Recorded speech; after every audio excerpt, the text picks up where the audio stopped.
હવે મેં 13 ભજીયા ખાધા, તમારી કરતા તો મેં વધારે ભજીયા ખાધા. જો બોલો, મેં તો થોડાક જ ભજીયા ખાધા. પણ ભજીયા ખાવાની મજા આવી ગઈ ને. એ ભોળા અહીંયા આવ તો. ભોળા દાદા તમને બોલાવે.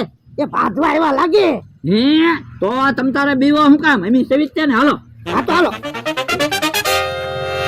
હે ઈવડા એની આરે તો બકુડો નમરો છે. પણ તમે હું કામ બીવો? તમારી આરે હું છું ને. એ હું કામ હતું? એ બાજવા આવ્યા.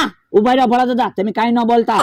ભોળા દાદા ને એકલા નો સમજતા હો. એમી ભોળા દાદા ની હારે સેવી કામ અમારા ભાઈ. હા હમણાં તમને તઈને ઢીબી રાખશું. એ બકુલભાઈ, મમરાભાઈ, અમારે તમારી હારે કાંઈ વાંધો નથી. તમે કાંઈ ન બોલતા. એ બોલવી તો ખરા જ છે ને. એમી આવડાના ભજીયા ખાધા કામ અમારા ભાઈ. તો ભજીયા ખાને મે ભાજી થોડા જાવી. ગાયેલા તું ઇતે ધોકા લેતા આવ્યો આપણે. એ હરવો તમારે માર ન ખાવા હોય ને તો સાના માના ભયા જાવ. ઓય બાપા મમરાભાઈ હું આવું હમણાં હો.